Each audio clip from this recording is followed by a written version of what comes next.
Assalamualaikum warahmatullahi wabarakatuh. Nama saya Andika Setiawan.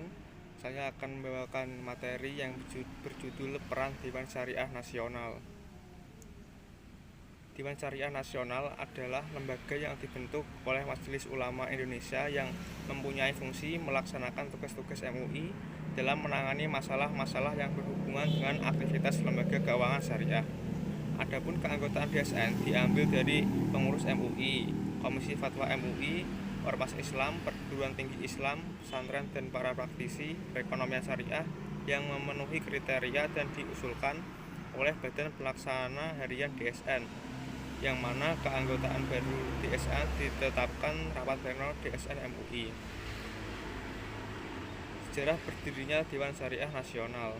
Dewan Syariah Nasional Majelis Ulama Indonesia DSN MUI dibentuk dalam rangka mewujudkan aspirasi umat Islam mengenai masalah perekonomian dan mendorong penerapan ajaran Islam dalam bidang perekonomian atau keuangan yang dilaksanakan sesuai dengan tuntunan syariat Islam.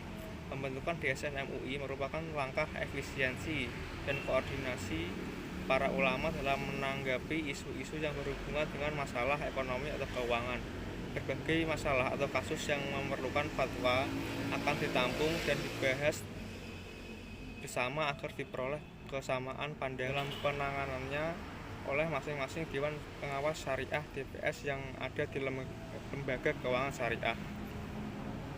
Berikut beberapa sejarah berdirinya Dewan Syariah Nasional. Yang pertama, Lokakarya Ulama yang diadakan MUI tanggal 29 sampai 30 Juli 1997 di Jakarta yang merekomendasikan perlu adanya lembaga yang menangani masalah aktivitas LKS. Yang kedua, Majelis Ulama Indonesia MUI mengadakan rapat tim pembentukan Dewan Syariah Nasional DSN pada tanggal 14 Oktober 1997. Yang ketiga, Dewan Pimpinan MUI menerbitkan SK nomor 754 MUI 2 1999 tertanggal 10 Februari 1999 tentang pembentukan Dewan Syariah Nasional MUI. Yang keempat, Dewan Pimpinan MUI mengadakan acara ta'aruf dengan pengurus DSN MUI tanggal 15 Februari 1999 di Hotel Indonesia Jakarta. Yang kelima, pengurus DSN MUI untuk pertama kalinya mengadakan rapat pleno pertama DSN MUI tanggal 1 April 2000 di Jakarta dengan mengesahkan pedoman dasar dan pedoman rumah tangga DSN MUI. Latar belakang berdirinya Dewan Syariah Nasional. Yang pertama, DSN dibentuk untuk mewujudkan aspirasi umat Islam tentang perekonomian dan mendorong penerapan ajaran Islam dalam perekonomian atau keuangan. Yang kedua, DSN sebagai wadah koordinasi para ulama tentang masalah ekonomi atau keuangan yang memerlukan fatwa untuk kesamaan penanganan oleh DPS. Yang ketiga, untuk mendorong penerapan ajaran Islam, perekonomian atau keuangan DSN berperan aktif dalam menghadapi perkembangan masyarakat dalam hal ini ekonomi keuangan. Wewenang Dewan Syariah Nasional antara lain memberikan peringatan kepada LKS, LBS, dan LPS lainnya untuk menghentikan penyimpangan dari fatwa yang diterbitkan. Dua, merekomendasikan kepada pihak yang berwenang untuk mengambil tindakan apabila peringatan tidak diindahkan. Yang ketiga, membekukan dan atau membatalkan sertifikat syariah bagi LKS, LBS, dan LPS lainnya yang melakukan pelanggaran. Kemudian menyetujui atau menolak permohonan LKS, LBS, dan LPS lainnya mengenai usul penggantian dan atau pemberhentian DPS pada lembaga yang bersangkutan.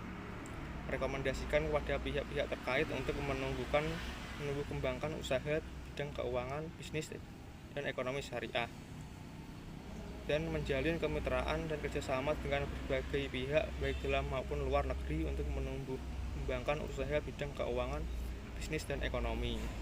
Kemudian ada Dewan Pengawas Syariah. Dewan Pengawas Syariah adalah suatu badan yang bertugas mengawasi pelaksanaan keputusan DSN di lembaga keuangan syariah. DPS diangkat dan diberhentikan di lembaga keuangan syariah melalui RUPS setelah mendapat rekomendasi dari DSN. Dewan Pengawas Syariah atau yang lebih dikenal sebagai DPS merupakan badan yang ada di lembaga keuangan syariah dan bertugas mengawasi pelaksanaan keputusan Dewan Syariah Nasional bagi lembaga keuangan syariah. Adapun tugas Dewan Pengawas Syariah, yang pertama memastikan dan mengawasi kesesuaian kegiatan operasional bank terhadap fatwa yang dikeluarkan oleh DSN. Yang kedua, menilai aspek syariah terhadap pedoman operasional dan produk yang dikeluarkan bank. Yang ketiga, memberikan opini dari aspek syariah terhadap pelaksanaan operasional bank secara keseluruhan dan laporan publikasi bank. Yang keempat, menyampaikan laporan hasil pengawasan syariah sekurang-kurangnya setiap 6 bulan ke depan direksi, komisaris Dewan Syariah Nasional dan Bank Indonesia.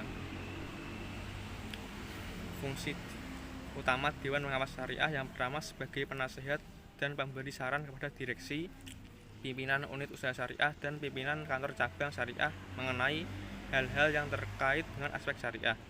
Yang kedua, sebagai mediator antara lembaga keuangan syariah dengan Dewan Syariah Nasional dalam mengkomunikasikan usul dan saran pengembangan produk dan jasa dari lembaga keuangan syariah yang memerlukan kajian dan fatwa dari Dewan Syariah Nasional. Yang ketiga, DPS melakukan pengawasan secara periodik pada lembaga keuangan syariah yang berada di bawah pengawasannya. DPS berkewajiban mengajukan usul-usul pengembangan lembaga keuangan syariah kepada pimpinan lembaga yang bersangkutan dan kepada DSN. Yang kelima, DPS merumuskan permasalahan-permasalahan yang memerlukan pembahasan DSN. Sekian yang dapat saya sampaikan, kurang lebihnya minta maaf. Sekian dan terima kasih. Wassalamualaikum warahmatullahi wabarakatuh.